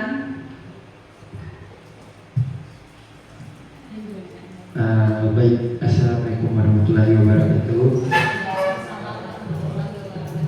Mungkin muka di mana sudah ditempatkan kepada Bapak Ibu yang dahulu. Jadi mungkin hanya sedikit yang bisa dipetik saat ini, tapi mungkin efeknya menjadi luar biasa. Dengan judul budaya positif dalam pembelajaran, berarti kita mencetak karakter siswa yang mengacu kepada intrinsik ya Bu. Jadi dapat dipahami bahwasannya dalam pembelajaran mungkin kita mengacu kepada kriteria siswa, tidak mengutamakan diri, tapi kita mengenali sikap dan perilaku siswa yang kita bimbing atau kita bina. Pada dasarnya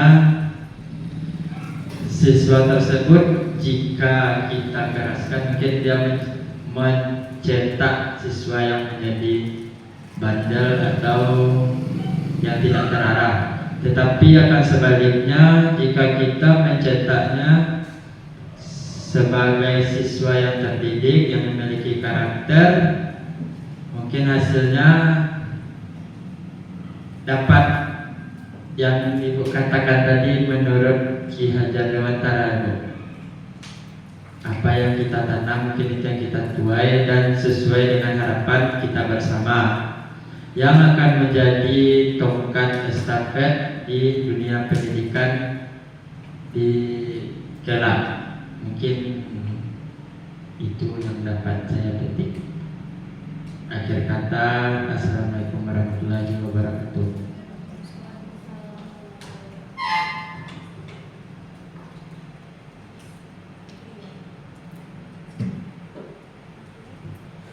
Terima kasih kepada Bapak Haris yang telah menyampaikan refleksinya di hadapan kita bersama.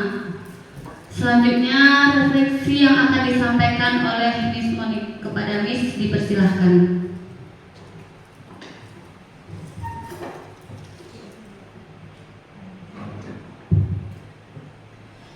Baik, terima kasih kepada moderator yang telah memberikan waktu.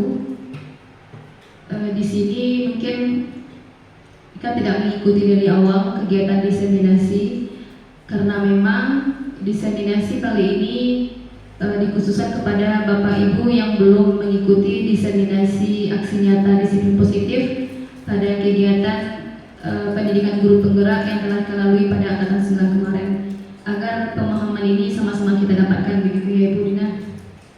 Dan kebetulan tadi Bapak Kepala Sekolah meminta bantuan karena beliau ada keperluan. Nah, jadi di sini sama seperti kata Bu Dina tadi, bukan maksud untuk menggurui Bapak Ibu semuanya, tapi di sini kita coba untuk berbagi informasi, sharing information gitu ya. Nah, mungkin kegiatan diseminasi ini masih sedikit agak hangat dalam pikiran karena memang sebelumnya ini merupakan tahap yang harus dilakukan ketika kita mengikuti pendidikan guru penggerak Bapak Ibu. Dan seperti ulasan Bu Dina tadi yang panjang lebar lebih kurang 1 jam atau hampir 2 jam ya Bu Dina. Semoga apa yang diuraikan Bu Dina tadi, walaupun tidak semuanya kita mampu kita adopsi dalam waktu dekat ini, tapi setidaknya ada satu topik yang bisa kita cerna, yang bisa kita lakukan perubahan, walaupun bukan untuk sekolah, tapi paling tidak untuk kelas kita. Nah, seperti yang dikatakan Bu Dina tadi, budaya positif itu seperti yang kita ketahui merupakan nilai kebajikan yang menjadi sebuah keyakinan yang nanti pada akhirnya merupakan suatu karakter dan menjadi kebiasaan di sekolah kita. Seperti yang kita ketahui, kita telah memulai kebiasaan 5S. Nah, dengan harapan 5S ini nanti menjadi karakter dari sekolah kita. Kita memimpikan sekolah yang ramah, sekolah yang memiliki karakter siswanya.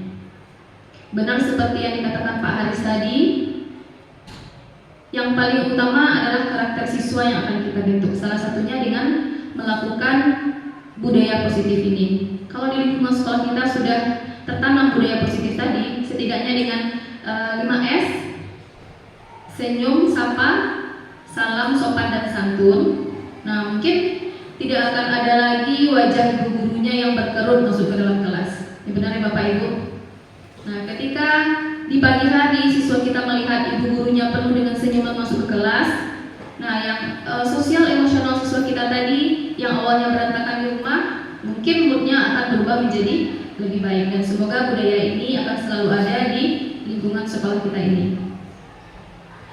Dan selanjutnya tadi materi yang disampaikan oleh Bu Dina, di mana budaya positif itu adanya tadi teori motivasi, hukuman, penghargaan, dan restitusi ya Bapak Ibu ya. Sebagaimana yang kita ketahui, yang paling baik yang mampu memunculkan motivasi intrinsik dari siswa itu adalah dengan adanya restitusi tadi. Kalau kita menggunakan hukuman, itu dampaknya dalam jangka pendek ya, benar Bapak Ibu? Mereka melakukan sesuatu karena takut dihukum. Sama juga halnya dengan penghargaan. Mereka melakukan sesuatu karena ingin mendapatkan imbalannya. Nah, jadi itu belum motivasi dari diri mereka sendiri. Nah, kalau yang benar-benar kita harapkan itu adalah motivasi dari diri mereka sendiri. Baru itu bisa dikatakan motivasi intrinsiknya. Dan selanjutnya tadi ada juga tentang kebutuhan dasar manusia. Salah satunya yaitu ingin diperhatikan, ya Bapak Ibu. Jadi jangan heran kita ketika siswa kita banyak yang MPO istilahnya. Dia MPO kepada kita. Karena apa? Karena memang kebutuhan dasarnya itu. Dia ingin diperhatikan oleh kita. Cuman kadang cara kita menanggapinya tidak sesuai dengan yang mereka harapkan, atau mungkin cara mereka menarik perhatian kita tidak sesuai dengan apa yang kita harapkan. Nah, disinilah berlaku tadi 5 posisi kontrol guru tadi. Dan yang paling baik itu memang sehendaknya kita menggunakan posisi kontrol manajer ya Bapak Ibu ya. Karena itu nanti akan hasilnya memang benar-benar merupakan motivasi intrinsik dari dia. Kita menuntut siswa untuk menemukan solusi atas permasalahannya, bukan kita yang menentukan solusi, tapi kita mengirim siswa untuk menemukan solusinya sendiri dan kembali lagi kepada keyakinan-keyakinan yang telah kita sepakati. Nah, mungkin memang ada kalanya kita membutuhkan posisi kontrol sebagai teman, karena itu dapat menjaga hubungan antara kita dengan siswa. Namun itu mungkin efek negatifnya hanya berlaku bagi orang-orang tertentu saja. Nah, jika berhadapan dengan orang lain, nah mungkin tidak ada timbul motivasi seperti itu dalam diri mereka. Nah, jadi posisi kontrol sebagai teman ini memang hasilnya akan positif, tapi tidak untuk semua orang. Dan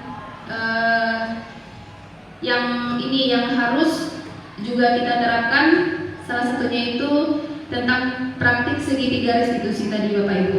Nah, ini kerasa sangat penting, bukan hanya bagi guru BK yang kerasa, tapi memang untuk kita semua Bapak Ibu guru. Kita coba untuk memahami situasi mereka terlebih dahulu. Jujur, ini dari pengalaman pribadi.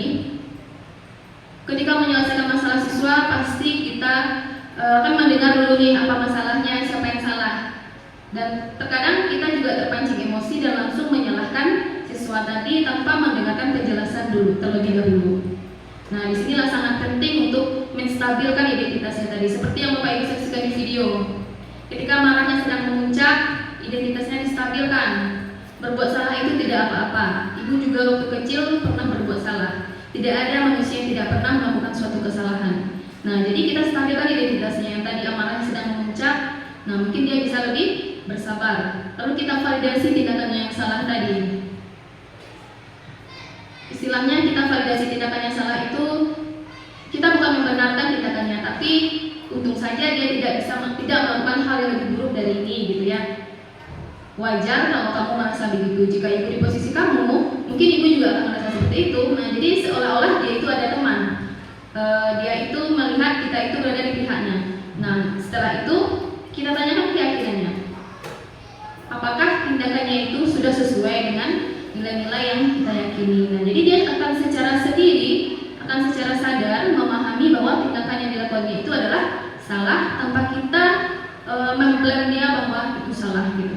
Nah, jadi dia menyadari sendiri, kemudian dia bisa menentukan solusinya dan dia bersedia untuk memperbaiki kesalahannya. Nah, mungkin ini cara yang paling gampang yang bisa kita laksanakan, kita lakukan menurut Bapak Ibu. Karena memang dari hal yang kecil mungkin akan berefek lebih besar. Yang siswanya tidak mau bicara, tapi ketika dia merasa kita ada di pihaknya, bisa saja dia berkata jujur. Hal yang sangat ditutupinya karena takut kena marah, tapi dia melihat kita ada di pihaknya, nah mungkin dia bisa lebih berkata jujur gitu. Dan yang terakhir tentang kesepakatan kelas. Mungkin salah satu kriteria dari penilaian dekorasi kelas yang sedang kita rancang saat ini Bapak Ibu adalah salah satunya adanya tentang keyakinan atau kesepakatan kelas ya Brina ya. Kenapa itu penting? Karena memang benar Bapak Ibu, ketika kita membuat kesepakatan sama siswa di awal pembelajaran, nah ketika dia berbuat salah, kita ingatkan lagi akan kesepakatan tersebut dan dia secara sadar akan mengakui kesalahannya dan dia juga akan berusaha untuk mencari solusi dari permasalahannya tersebut. Ketimbang kita mengancam mereka akan mengurangkan nilai segala macam, nah lebih baik kita ingatkan lagi mereka akan kesepakatan tersebut. Di samping dia siswa tadi bisa meyakini nilai-nilai kebajikannya, misalnya tentang arti tanggung jawab, tentang arti disiplin. Karena dalam kesepakatan kelas itu misalnya kita membuat datang ke kelas tepat waktu. Nah, artinya mereka sudah meyakini nilai disiplin. Membuang sampah pada tempatnya berarti siswa tersebut meyakini adanya nilai kebersihannya gitu. Nah, berbicara bergantian berarti dia meyakini adanya nilai saling menghargai. Nah, mungkin itu salah satu cara yang paling sederhana yang bisa kita lakukan untuk menerapkan budaya disiplin positif ini Bapak Ibu. Nah, semoga disiplin positif ini dapat menjadi karakter bagi sekolah kita, di mana siswa merasa aman dan nyaman di sekolah dan sekolah adalah tempat yang dirindukan oleh mereka. Nah, mungkin itu yang dapat saya sampaikan. Jika ada kata-kata yang tidak pada tempatnya, saya mohon maaf. Akhir kata, wabillahi taufiq wal hidayah. Assalamualaikum warahmatullahi wabarakatuh.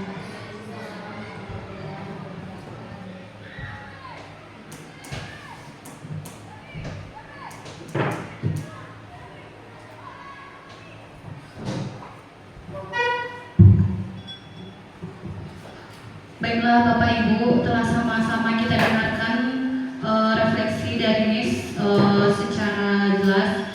Nah, untuk acara hari ini kita cukupkan sampai di sini. Semoga agenda hari ini dapat bermanfaat untuk kita terapkan di sekolah nantinya meskipun secara bertahap.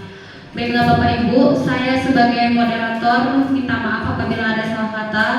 Saya sudahi dengan wabillahi taufiq wal hidayah. Wassalamualaikum warahmatullahi wabarakatuh.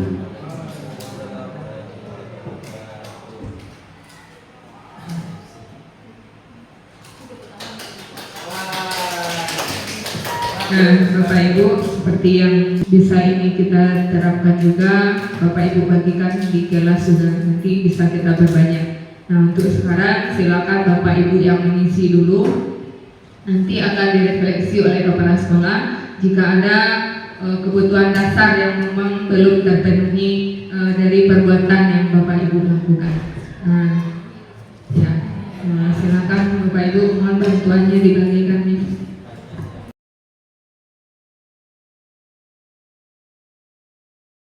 Assalamualaikum warahmatullahi wabarakatuh.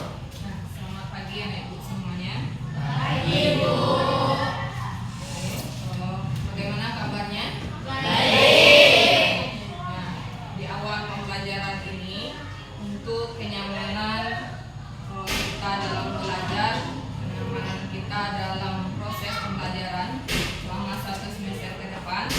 kita perlu membuat keyakinan kelas. Nah, kita mulai dari peraturan kelas. Nah,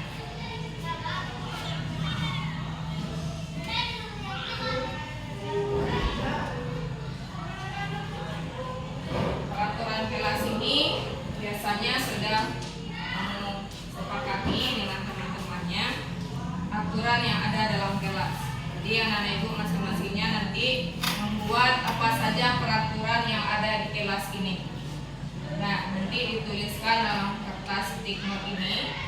Nah, jadi ditempelkan masing-masingnya ke depan. Ya, di sana.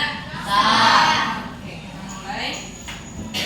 Akan keluarkan penanya. Nah, lemnya hati-hati, lemnya yang di bawah ya.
Yang pertama anti bully. Kemudian memperhatikan guru ketika sedang menjelaskan materi. Berkata sopan santun kepada guru. Kemudian tidak boleh cabut. Tidak membuli teman. Nah, no bully, anti bully. Kemudian menjaga keamanan kelas. Saling menghormati dan menghargai, tidak boleh apa kecuali sakit, tidak boleh terlambat, dilarang tidur di kelas. Kemudian tidak boleh bertengkar sesama teman, tidak boleh cabut saat jam pelajaran, tidak boleh apa, tidak boleh berkata kasar atau sopan santun, datang tepat waktu, tidak boleh terlambat, menjaga keamanan kelas, tidak boleh berkelahi di dalam kelas, tidak boleh terlambat, tidak boleh meliput saat guru tidak masuk. Nah, ini peraturan yang harus ditulis. Dari peraturan ini kita akan buat menjadi keyakinan kelas.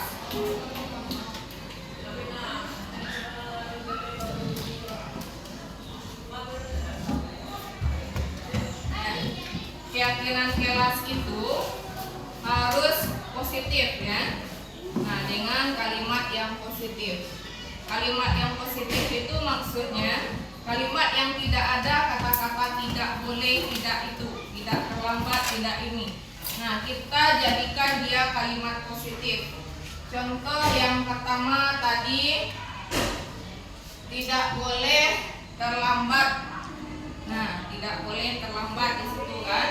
Berarti untuk keyakinan kelasnya adalah datang tepat waktu.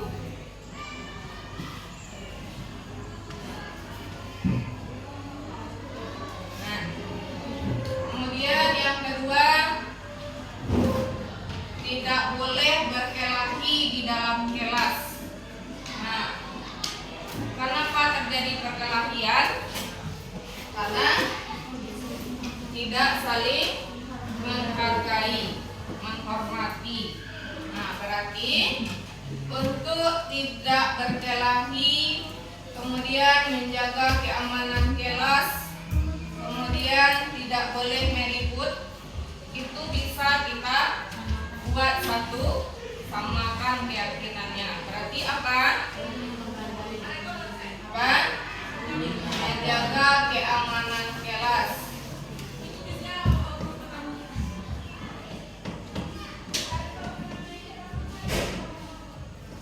Kemudian yang ketiga, menghargai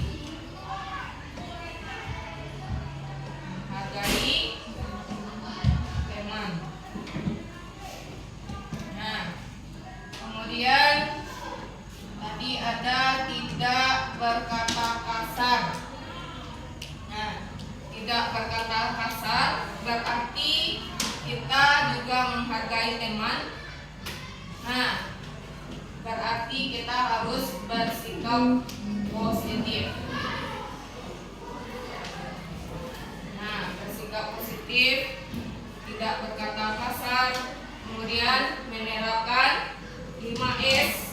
Nah, itu yang menjadi keyakinan kita, itu yang sikap positif. Saya itu nak. Kemudian apa lagi yang belum? Nah, ini harus sopan santun. Nah, di sini dia bersikap positif. Kemudian tidak berkata kasar di sini. Tidak boleh alfa. Kemudian tidak boleh cabut. Berarti apa itu nak? Masuk ke mana dia itu? Tidak boleh cabut, tidak boleh alfa. Nah, disiplin, bertanggung jawab ya. Nah, berarti keyakinan kelasnya adalah bertanggung jawab terhadap dirinya. Tugas kita ke sekolah ngapain? Belajar. Kalau cabut berarti kan tidak belajar. Jadi harus bertanggung jawab, bersikap positif, menghargai teman, menjaga keamanan kelas. Nah, menjaga keamanan kelas dan kebersihan kelas ya. Ya, di sini ada tadi. Nah, dia. Tidak boleh berkata kasar, tidak boleh meribut, menjaga keamanan kelas. Ada tadi. Oke. Nah, tiket kelas. Nah, tiket kelas. Kemudian kebersihan kelas. Berarti masuk yang mana dia itu? Kelas, menjaga kebersihan kelas, sampahnya. Nah, itu masuk dalam menjaga kebersihan kelas.